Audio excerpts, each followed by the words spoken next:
Cette semaine dans YouTalk, une question de James de Londres. Quels sont les bénéfices de ce que l'on appelle l'économie collaborative pour les consommateurs ?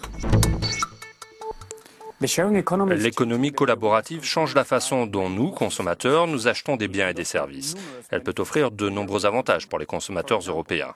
Par exemple, l'économie de partage permet de louer une maison pour les vacances, de faire appel à un architecte, à un avocat, de manière beaucoup plus efficace et souvent pour beaucoup moins cher que par le passé.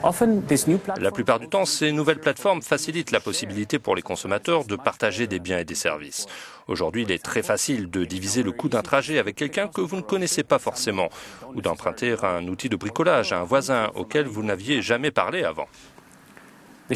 L'économie collaborative nous permet également de mettre à disposition notre propriété, comme un appartement, une voiture, ou d'offrir simplement un peu de notre temps, de nos compétences et de générer en échange des revenus supplémentaires.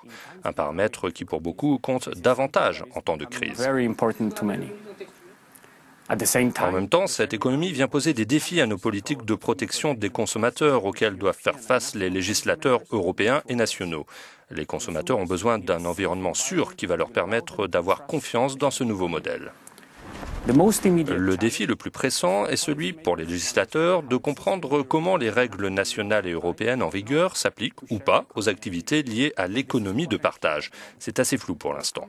Quand les décideurs politiques découvrent qu'une législation ne protège pas le consommateur de manière adéquate, ils doivent changer de cap et renforcer les lois en vigueur et garantir aux consommateurs qui offrent ou achètent des biens ou des services à travers l'économie collaborative qu'ils seront toujours protégés.